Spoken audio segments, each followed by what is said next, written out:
Well, this is a bit overdue, but fuck it, whatever. Let's briefly talk about the pickups I got at Anime North this year. Well, I already talked about them in a pickups video before, but we'll briefly talk about them again here. Aqua Motor Racing Utopia on the Switch. It's a jet ski racing game that isn't very good. Sure, when we played it for the Watch Us Play, we were playing with GameCube controllers, and as a result, I don't believe we could drift, because you use drift with ZL, and there's no ZL on the GameCube controller. But even playing this with the Joy-Cons, and playing this the few times that I have since the Watch Us Play, it hasn't really gone much better. The buoy placement is still shit, and the game overall just has a very low-budget feel to it. It's not even an original game for the Switch. This originally came out on PC and Wii U, and even PS4 back in 2016, and I first heard about it because it was initially a PAL exclusive Switch game, but here it is now. It's not very good. Assault Suit Lanos on PS4. For one thing, I love how it just says Assault Suit Scramble on the back of the box art, like there's literally nothing. I suppose it doesn't have to come up with some sort of description telling you about the game, because chances are you already know about this. If you're buying this and whatnot. It's part of the Assault Suit Lanos series, kind of a retro revival and whatnot. It's a mech game. It's pretty good, though, if I have to say anything about it. Okay, so there's 8 stages. I'm at the very last one. Thankfully, this game saves, because I can't be fucked to actually beat this in one sitting. If I can say anything about it, I wish that you had, like, more ammo than you did for your standard weapon. Because it's like, you have 40 bullets for your standard weapon, and when those 40 bullets run out, you have to wait for a second for the bullets to come back before you start shooting. I just wish you had, like, more. Sure, I can understand not having infinite, because who knows, maybe that would make the game crazy. Though, honestly, it could and should have infinite. Ranger X on the Genesis is a game similar to this. It had infinite ammo, and it was still, challenging. Because, really, the fact that you don't have enough ammo starting off means that you're going to be constantly stopping and potentially wasting bullets and having to wait second after second over and over for your bullets to recharge, all while potentially wasting time, because there's a lot of time-based enemies and events in this game. Like, you have to beat the enemy under a certain time limit. As a result, it can get a little, shall we say, unfun, but still worth it. Still a fun time overall. Though I'm not quite motivated to beat it just yet, even though I really should, because again, I'm at the final stage. Mario Tennis Ultra Smash on the Wii U. As I mentioned, I got this for $25, which is a pretty good deal. Like, used copies don't even go for that much. Used copies of this game don't go for that much. Pretty much all my time spent with this game has been in the, multiplayer. I did things like the Mega Battle mode and whatnot. You got some amiibo shit, which I'm probably not going to even bother. But yeah, of course, the main criticism with this game when it first came out is that it just had an extreme lack of content. And I can tell you why. Because this game was released in early 2015, where Nintendo gave up on the Wii U. You know why they gave up on the Wii U? Because that's when they announced the NX, which of course became the Switch. So yeah, that explains why Mario Tennis Ultra Smash is so lacking in content. Though as a game itself, it's still fine, I guess, though maybe it just pales in comparison to other Mario Tennis games besides its lack of content. Jet X2O on the PS2. It's a water racing game and whatnot that I originally thought was part of the Jet Moto series. Now that I've spent some more time with it, it's actually pretty fun. A lot of the courses are long and one lap only, kind of like Hydro Thunder. You have a boost and whatnot, which you gain the boost by going through gates and doing tricks. It's actually pretty fun and enjoyable with its, course design and its nice strategy of using the boost and doing tricks and whatnot, like I said. Might actually be worth getting, especially if you're into, water, ski, jet racing, boat games, things like that. Hot Shots Golf 4. Hot Shots Golf in general is a pretty fantastic series, and this is definitely a great entry. It had an online mode, which of course doesn't work anymore, but I imagine, that might have been a fun time to be had. I don't see how anybody couldn't enjoy this. There's just something done very well with this game and just the Hot Shots Golf games in general. I find it intriguing in the case of this game, though, how it defaults to easy mode, meaning that there's only one power meter, or one power meter power bar thing to take care of when swinging. There's no way to change it. I guess you have to unlock normal mode, or maybe that's just the standard for this game. You know, whereas that was not the case with Hot Shots Golf 3.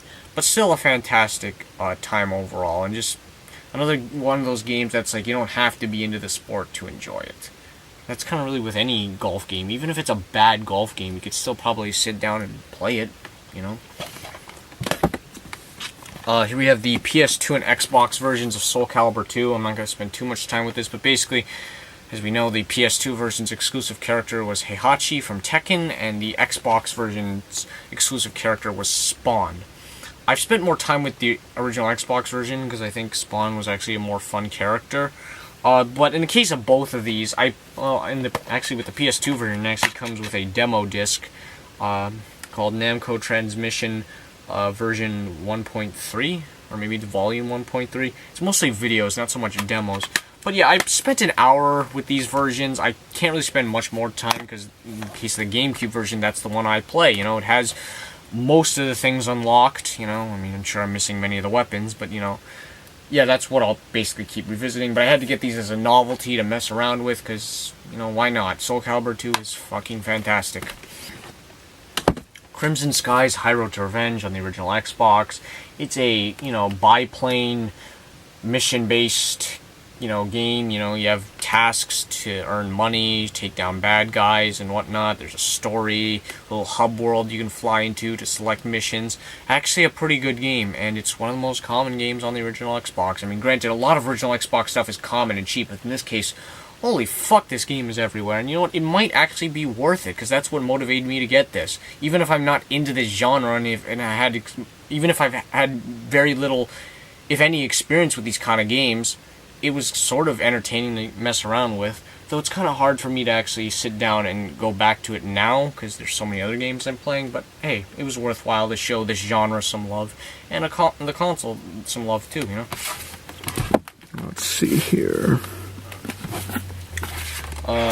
ATV Quad Power Racing 2 on the GameCube.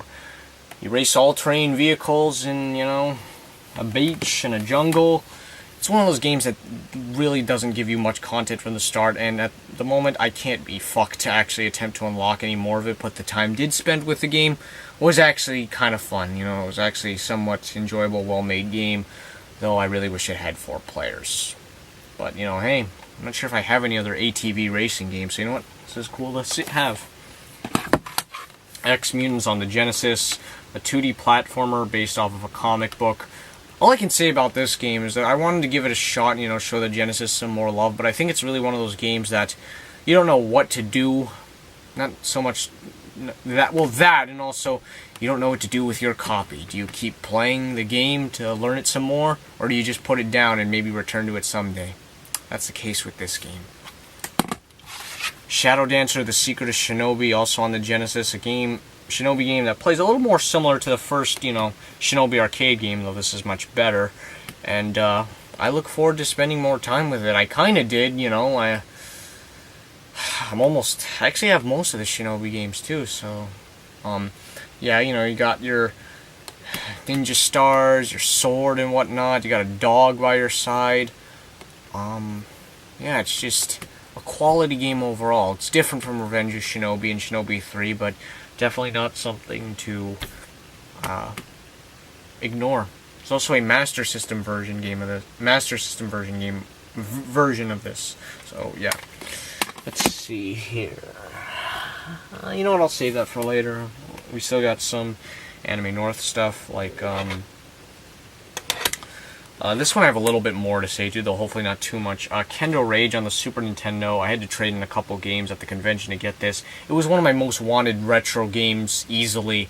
Really wanted this game. It looks so fun. It's very similar to the Valis series of games. You play as this stereotypical anime girl named Josephine. You know, she gets power, and well, she just, you know, goes around on her way to kendo school for summer vacation and whatnot, and you got 7 stages. The gameplay is a little bit stop and go, which can be kind of but still pretty fun, you know, but even so more so stop and go than the Valis games. Though if there's one thing I can really gripe with this fucking game, would be the bosses. The bosses are fucking stupid. It's really hard to not take damage on them. Even if you're speedrunning this, you're gonna have to take some damage, no matter how careful you are, because there's like an attack with A and a dash attack with A. It's powerful, but at the same time it drains your health, though you have to sacrifice it if you want to, you know, beat the bosses fast, or in some cases even beat the bosses. And what's worse is that the 7th stage is a fucking boss rush with no power-ups or anything in between the bosses. Why is it a fucking boss rush? Why couldn't it just be like a really difficult stage? That would have been more satisfying. You know what's going to happen when you play this fucking game? You're going to master the first 6 stages, and you'll never get past the 7th stage. Even if you get past the bosses, you sure as fuck aren't going to have enough lives or enough time to practice the final boss. So you know what this game is? It's just a crapshoot. It's a continuous loop. Continually beat 6 or 7 stages over and over again, just so you have not only another chance at beating the final boss, but any, like, attempt to beat the final boss. It's mind-numbing. And sure, theoretically, when you get good at this game, you could beat it in, like, half an hour. But goddamn. And, you know, even though I like this game and enjoyed it, I have to call it out for that, because that's just bullshit game design. Yeah. Super Spike V-Ball on the NES. It's a volleyball game. It was made by Tecmo. They made a couple sports games on the NES, and some pretty good ones. You know, ones with some nice, nice sense of humor, good sprite work, good music. And in the case of this, it's kind of another one of those. You know, it's a 4-player game. There's not too many volleyball games, so I think that's what made this stick out a little more to me for that reason. And hey, it's probably the best volleyball game on the NES, so you know what, probably worth getting. It's cheap too, so check it out. Let's see here. Lethal Weapon on the NES. A pretty good game. It's a beat 'em up that I first heard about on AVGen's review. He said it wasn't actually too bad, but I thought it actually looked pretty good. And you know, I played it a little bit when my friend Fabio bought a copy for himself, but I wanted my own copy to kind of sit down and try and beat the game. It's a good game. It's just that I feel the hitboxes are kind of annoying, because it's really hard to like hit enemies in this game and not take any damage yourself, especially when the gun, because in the case of the gun, you have to be in the enemy's line of fire for them to, you know, get harmed by the gun. But chances are, you know, like, you'll get shot as you're trying to get shot. It's just annoying stuff like that. You only have one continue, but you have 2 lives for each, so really it's like die 3 or 4 times and that's it, which may seem annoying, but it's like I could potentially see beating this. I see what they're going with it, but it's just kind of, you know, I tried a lot actually. We'll get to it. Not the most grueling NES game, but you know, we'll get there, hopefully. Alright, N64 stuff. First 5 of these are going to be Anime North pickups. The last 3 are not. Flying Dragon, part of the Hiryo no Ken series. It's a fighting game. It has 2 styles of a fighting game. One virtual one that's a little more serious, and a SD one that I think one of them I criticized somewhat for being a little unbalanced. Pretty much all the time I've spent with this game is multiplayer, and whatever single player time I've spent with this game, I'm just like, I kind of want to just play this more so with a friend or something. There's a decent amount of modes here for sure for both single and multiplayer, so there's definitely a lot to keep you going. And you know, hey, it's a pretty good game, even if it's not the most, even if it's not the best fighter out there, it's still a pretty good game, you know. Definitely one of the more highlight, standout, better fighting games on the N64. California Speed, port of an arcade racing game, and while it is a pretty straightforward game, there's definitely fun to be had with it, you know. The courses are pretty well made, there's some good music, I mean, it's fun to race around in a golf cart, you know, around various places in objectively the most popular state in the United States, you know. There's more people in California than there is in all of Canada, so yeah.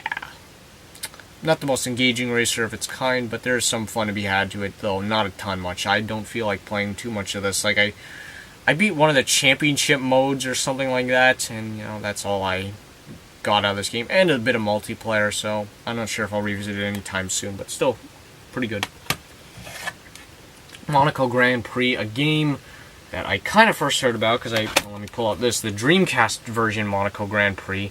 Now, these are not the same game, and I don't just mean that because of hardware differences. I mean, like, you know, really, the courses and other things. Like, the Dreamcast version has a arcade simulation and a retro mode where you drive around, like, 30s or 40s, like, cars or whatnot with really odd controls. This doesn't have that, and even when you compare the arcade and simulation mode of both games, they're not the same at all. It doesn't look like.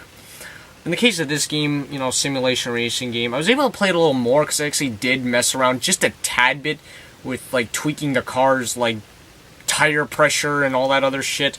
As a result, it made this a little easier, more bearable to sit through than other simulation racing games. Even if it's still not my kind of genre, it's not a bad game, though.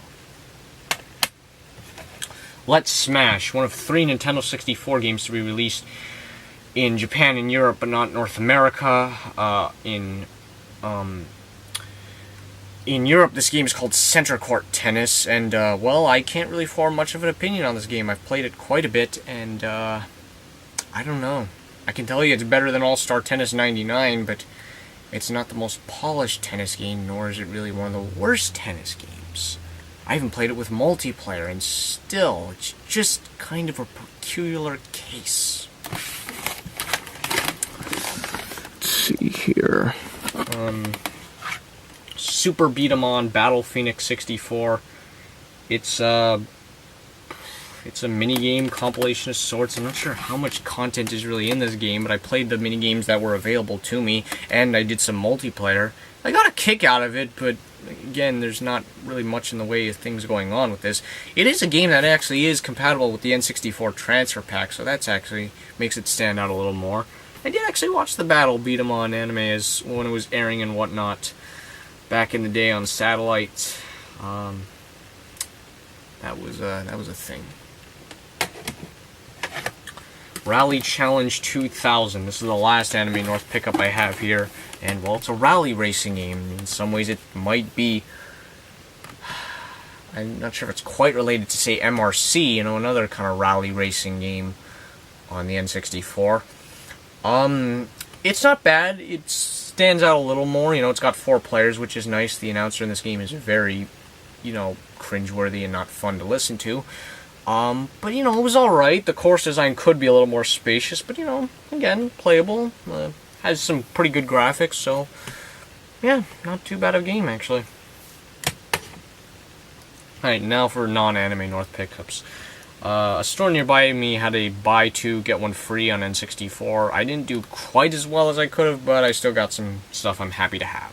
I mean, I'm happy to have any N64 game, because, you know, gotta get all 388. But anyways, Automobili Lamborghini arcade racing game. I believe this is actually 4 players, so that's kind of cool. Though the name is funny, Automobili Lamborghini. I'm sure there's a reason why it's called Automobili, but, you know, why not call it, like, Automobile Lamborghini, or fucking Automobile Lamborghini. It's straightforward. There's not a ton of, like, sharp curves or real action going on to it, but there is some fun to be had with it, you know? It was alright. I wonder how this compares to, say, its predecessor, Lamborghini American Challenge on Super Nintendo. Well, this is a lot cheaper than that game. Mia Hamm's Soccer 64. This game actually has quite a bit of different names. You know, like, I know one of them, the alternate names for this game in one part of Europe is Michael Owen's World League Soccer 2000. But for the North American one, it's got Mia Hamm, you know. Has she played this game? Holy fuck, this game is odd. It's not very good. The graphics are kind of creepy and not good at all. Well, I wouldn't say creepy, but they're not good graphics. They really aren't. Soccer action itself, there's almost no music. It just feels like a really lazy, not very good soccer game. But on the opposite end of the spectrum, here we have International Superstar Soccer 64. Now, this is actually a pretty good game. I like to think all the International Superstar Soccer games might be actually pretty good, but this one really does something great. I kind of already did play this with the Jikyo J-League Perfect Striker N64 game. Now, keep in mind, those games are not the same. It's not just the Japanese version of this, you know. That one actually is a Japan exclusive. But I've still got an idea as to what the International Superstar Soccer N64 games are. And you know what, they're good, solid soccer games with very fast-paced action, responsive controls, and just simple gameplay that anyone can get into, you know. I also like the cover art here with the soccer ball and the lightning, so cool little game, actually. Let's see here. Bomberman Generation on the GameCube. This was actually the last game I picked up in June. Like, I believe I picked this up actually like June 30th. Now I wanted this game, you know, just because I remember I very first heard about this in Pete Dore's GameCube collection video back in 2010. And well, this game it's got a single player, and of course it's got multiplayer. We did a watch us play on it. Multiplayer is great. It really is. I had a lot of fun with it there and even off screen. The single player is decent. I feel like I would have to play other single player Bomberman games in order to get a better comparison with this, because it's pretty much very similar to Bomberman 64 and, you know, Bomberman 64 The Second Attack. It's not a 3D platformer like Bomberman Hero was. So I'm not quite in a rush to beat that, but you know what, I'll definitely play more of this. It's definitely cool to get this and, you know, to get another more higher end GameCube game for sure, you know, and especially, hey, the Bomberman series, don't have too many of them, but I've been impressed with what I've played so far of it, though I don't see myself going on a Bomberman spree where I just get all the games, you know, and whatnot, but definitely a good starting place and a good thing to have for sure. Okay, here's an NES game, a more fancy one too, and one that I'm really happy to have. I've been after this one for a while. Kabuki Quantum Fighter. It's a 2D platformer with this guy in a computer world. He can, like, whip his hair, kind of like Shantae. It's pretty fun. I believe it's short. I think there's only like 5 or so levels. You have a limited amount of continues. I ended up getting to the 3rd level. It's one of those games, you know, you practice, but you get there. I still need to get a little more used to the offensive side of things, but you know, this definitely is a cool little hidden gem on the NES that I'm sure many people probably know about at this point. But yeah, it's not an uncommon game either. It's a little pricier, but you know, it's not uncommon. So if you want this game, be on the lookout for it. You know, swing your hair on not vines, little things in the sky and whatnot. Yeah. Good game, actually. I like it. Even though, like I said, the offensive I need to get used to a little more. Blaster Master, Blasting Again on PS1. I never really played too much of the other Blaster Master games. I kind of, you know, played this and whatnot for a little bit. I got to the first boss, you know, after a lot of trials and tribulations trying to get through the first level, but immediately died and had to do the stage over again, which I just said, no, I don't really want to do that, so I haven't played the game since then. Though, you know, kind of lukewarm impressions of it so far, though it's really hard to go back to. Though I imagine this isn't the strongest point of the Blaster Master series, it certainly isn't the weakest.